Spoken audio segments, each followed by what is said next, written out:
Prime Minister Shri Narendra Modi to give his remarks to the media. Your Excellencies, President Antonio Costa, our President Ursula von der Leyen, दोनों देशों के delegates, media के साथियों, नमस्कार। अपने दो करीबी मित्रों प्रेसिडेंट कोस्टा और प्रेसिडेंट von der Leyen का इस अभूतपूर्व भारत यात्रा में स्वागत करते हुए मुझे बहुत खुशी हो रही है।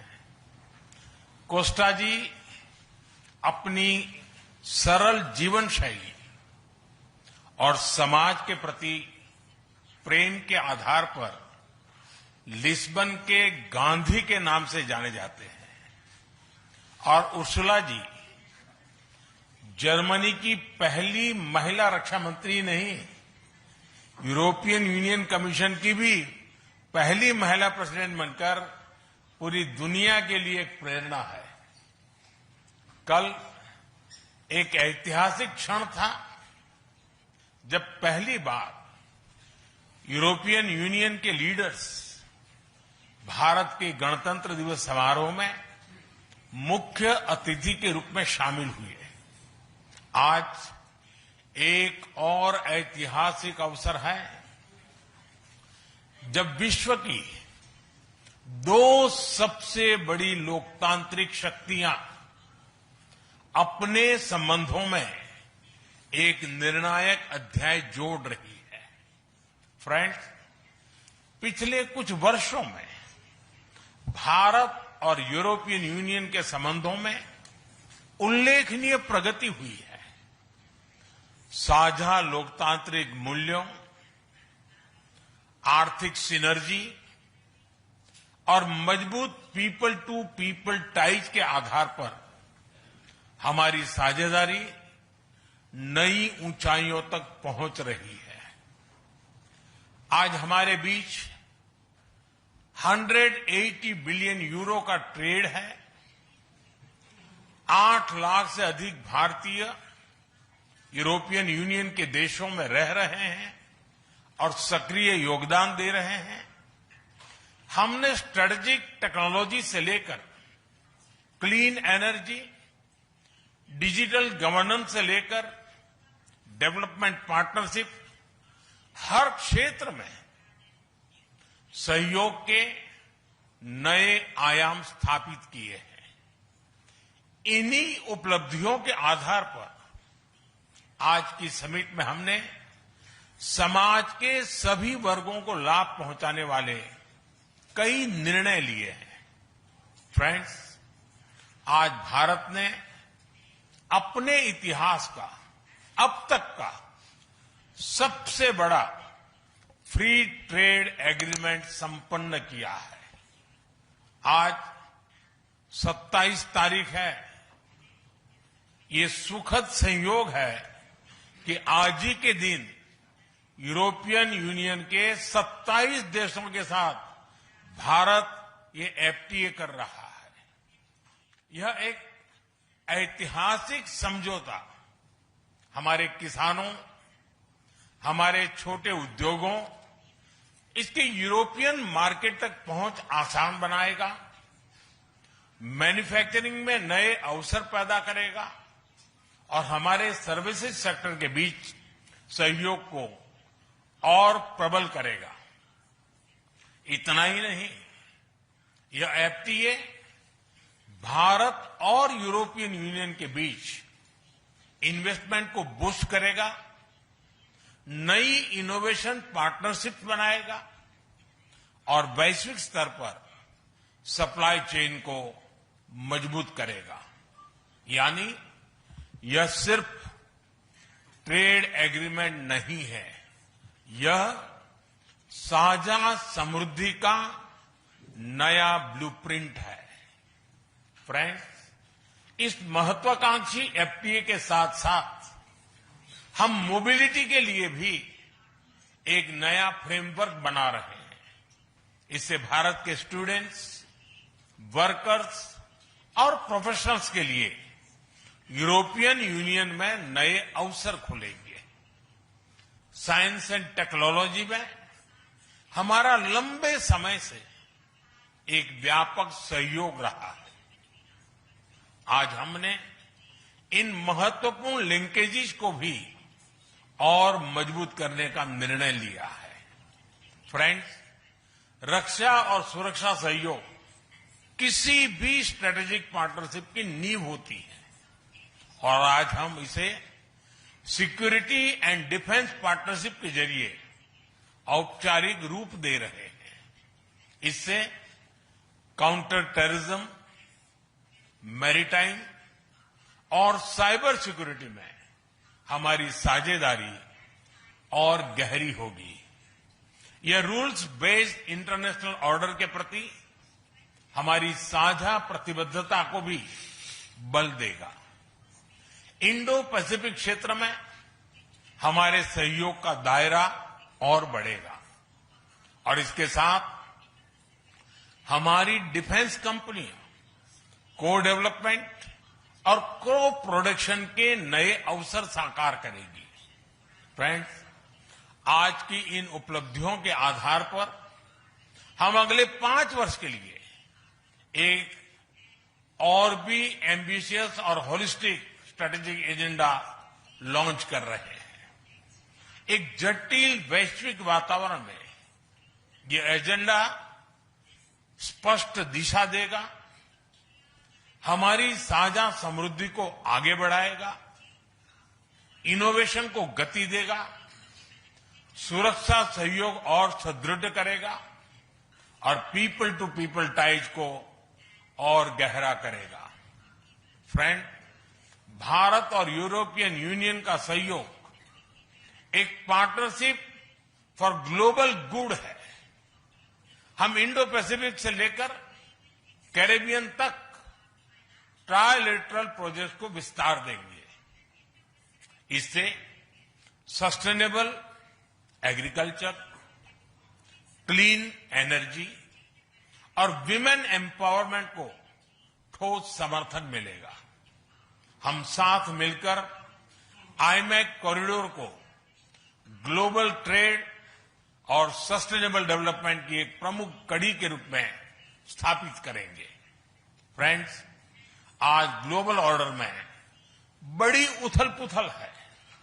ऐसे में भारत और यूरोपियन यूनियन की साझेदारी अंतर्राष्ट्रीय सिस्टम में स्थिरता को मजबूती देगी। इस संदर्भ में आज हमने यूक्रेन, पश्चिमी एशिया, इंडो पैसिफिक सहित कई वैश्विक मुद्दों पर विस्तार से चर्चा की। मल्टीलेटरलिज्म और इंटरनेशनल नॉर्म्स का सम्मान हमारी साझी प्राथमिकता है। हम एकमत है कि आज के चैलेंजेस का समाधान करने के लिए ग्लोबल इंस्टीट्यूशंस का रिफॉर्म अनिवार्य है। फ्रेंड, राष्ट्रों के संबंधों में कभी कभी ऐसा क्षण आता है जब इतिहास स्वयं कहता है, यहीं से दिशा बदली, यहीं से एक नया युग शुरू हुआ।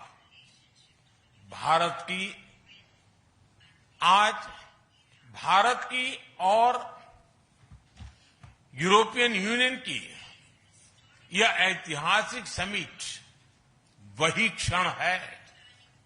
मैं एक बार फिर इस अभूतपूर्व यात्रा के लिए, भारत के प्रति आपकी मित्रता के लिए और हमारे साझा भविष्य के प्रति आपकी प्रतिबद्धता के लिए प्रेसिडेंट कोस्टा और प्रेसिडेंट फॉन डेर लायन का हार्दिक धन्यवाद करता हूं।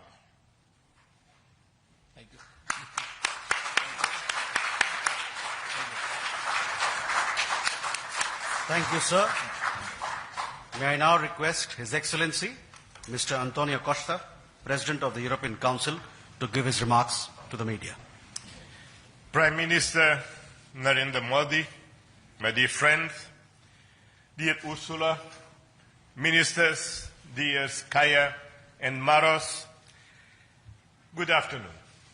Thank you, dear Prime Minister Modi, for welcoming us on this special occasion. We were privileged yesterday to be your chief guests for the Republic Day celebrations.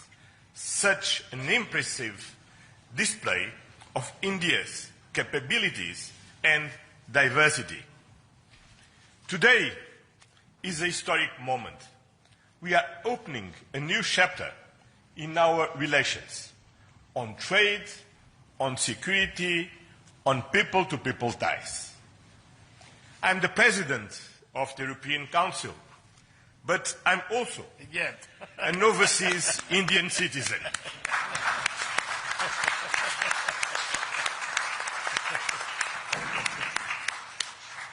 Then, as you can imagine, for me, it has a special meaning. I'm very proud of my roots in Goa, where my father's family came from. And the connection between Europe and India is something personal to me. Also because we conclude today our trade negotiations. We relaunched at the latest meeting that I had the pleasure to host in May 2021 in my previous capacity. Our summit sends a clear message to the world. At a time when the global order is being fundamentally reshaped, the European Union and India stand together as a strategic and reliable partners. Today, we are taking our partnership to the next level.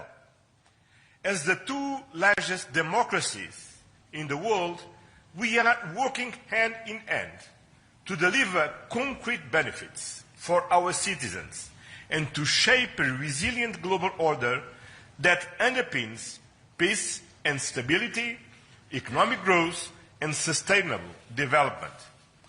I would like to share three messages. First, the European Union and India must work together towards our shared prosperity and security. India is the world's fastest growing major economy. Trade has flowed between our two continents for centuries. And trade is crucial geopolitical stabilizer and the fundamental source of economic growth. Trade agreements reinforce rules-based economic order and promote shared prosperity. That's why today's free trade agreement is of historic importance. One of the most ambitious agreements ever concluded, creating a market of 2 billion people. In a multipolar world, the European Union and India are working together to grow spheres of shared prosperity. But prosperity does not exist without security. Strengthen our cooperation to better protect our citizens and our shared interests. Working together to counter the full range of security threats we face in the Indo-Pacific, in Europe, and around the world, reaching a new level of strategic trust between us. That is the significance of our agreement on the security and defense partnership. The first such overarching defense and security framework between India and the European Union, and the first step towards even more ambitious cooperation in the future. This brings me to my second message. As the world's largest democracies and champions of multilateralism, the European Union and India share the responsibility to upholding the international law with the United Nations Charter at its core. Earlier this morning, we and President Ursula had the opportunity to pay tribute to Mahatma Gandhi. And I reflected upon his words, which still holds true today, and I quoted, Peace will not come out of a clash of arms, but out of justice lived and done by unarmed nations in the face of odds. Our summit reaffirmed our commitment to supporting efforts towards a comprehensive, just and lasting peace in Ukraine, one that fully respects Ukraine's independence, sovereignty, and territorial integrity. This is a key moment. We are supporting all efforts to reach a just and sustainable peace.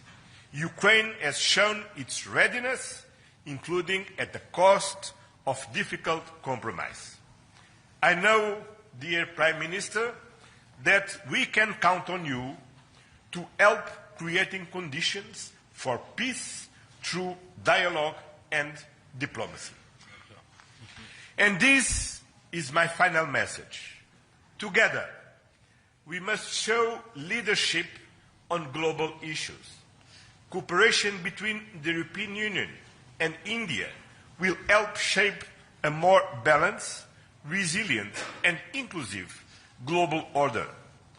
Just two examples. I'm proud of the commitments we are making for greater cooperation on clean energy, green transition, and climate resilience.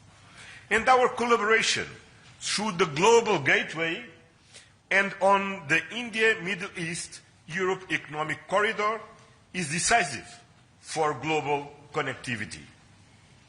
By implementing the ambitious Joint Comprehensive Strategic Agenda towards 2030, we will align our priorities with concrete actions for the next 5 years, delivering real benefits to our citizens.